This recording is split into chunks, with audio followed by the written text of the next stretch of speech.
me suis mis à courir après le foot. En fait, j'ai fait jusqu'à mes 26 ans, j'ai fait du foot.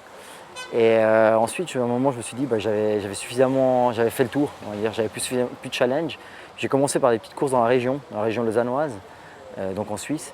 J'ai commencé à faire des petites courses comme ça, des 10 kills, des courses régionales, mais plutôt en forêt, jamais beaucoup de bitume.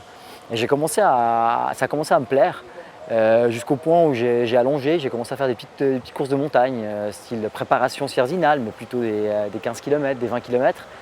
Et ça m'a plu, j'ai vu que j'aimais cet effort, et puis voilà, ça a débuté comme ça.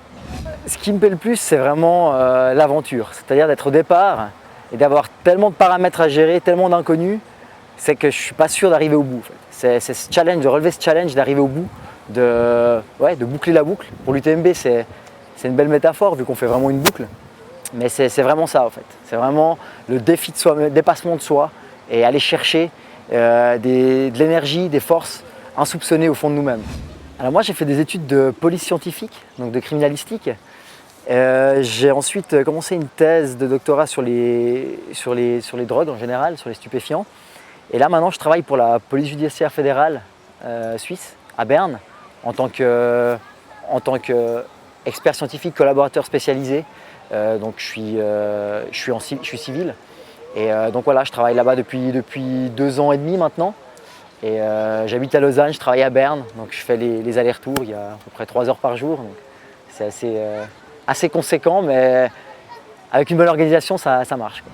Alors mon camp d'entraînement, c'est Montreux, typiquement, les Rochers de Nez, la Dent de Diamant, les Uns, par là-bas en fait. Donc c'est vraiment cette région. Et voilà quoi. C'est pour ça que l'année prochaine, si tout va bien, je vais organiser une course justement à cet endroit-là, à Montreux.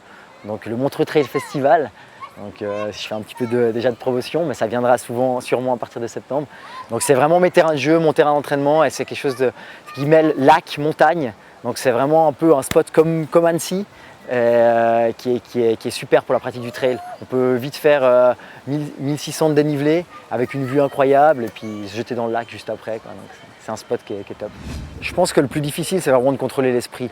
Le physique, oui évidemment, de toute façon à partir de 80-100 km, le physique il commence vraiment à être marqué, on commence à avoir mal un peu partout. Mais après c'est vraiment le psychique, le niveau mental qui prend le dessus, qui doit prendre le dessus.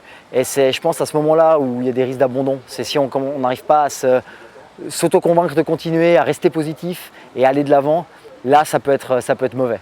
Donc je pense que c'est le côté psychique qui est plus dur.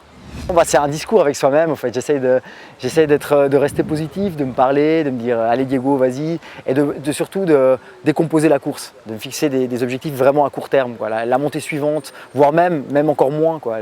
L'arbre, si je suis vraiment mal, l'arbre, la pierre, le rocher, le carrefour, et vraiment de décomposer comme ça et d'avancer en pensant positif, en pensant qu'il y a des gens aussi que je vais voir un ravitaillement, je vais trouver des sourires, des encouragements. Donc tout ça, ça me pousse à peu revenir dans ma course, et dans un ultra comme ça rebascule quasiment toujours. Donc c'est attendre le moment où ça redevient positif.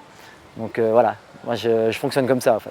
C'est un sport qui peut paraître vraiment solitaire, mais pour moi c'est vraiment un vrai sport d'équipe. Je viens avec une équipe, avec des potes, avec ma famille, avec ma femme. Je viens vraiment accompagner. Pour moi c'est très important de les voir au ravitaillement, de sentir leur soutien, de sentir qu'ils sont derrière moi. Et ouais, partager avec eux ces émotions, parce qu'on passe par tellement d'émotions que de les vivre tout seul, je trouve ça un peu dommage. C'est comme si on faisait un grand voyage, une grande aventure. Ma façon de vivre ma vie, c'est de partager avec quelqu'un en fait, ce genre de choses. Donc c'est vraiment le partage est très important. Si je prends l'exemple de la Diagonale des Fous l'année passée, j'ai rencontré énormément de personnes extraordinaires avec qui j'ai encore énormément de contacts, et j'aurais pas visité l'île ou connu cette île de la même façon si j'avais été en tant que touriste pour la visiter. Donc ça me permet d'aller à des endroits soit que j'aurais jamais pu aller, soit de voir une vision de cet endroit qui est totalement différente dans le partage justement, dans les émotions. Et ça c'est extraordinaire. Et après c'est des courses qui passent dans des lieux qui sont uniques. Donc ça aussi d'avoir la chance d'être là-bas et de m'exprimer, de faire ce que j'aime dans ces endroits-là, pour moi il n'y a rien de mieux, c'est le rêve.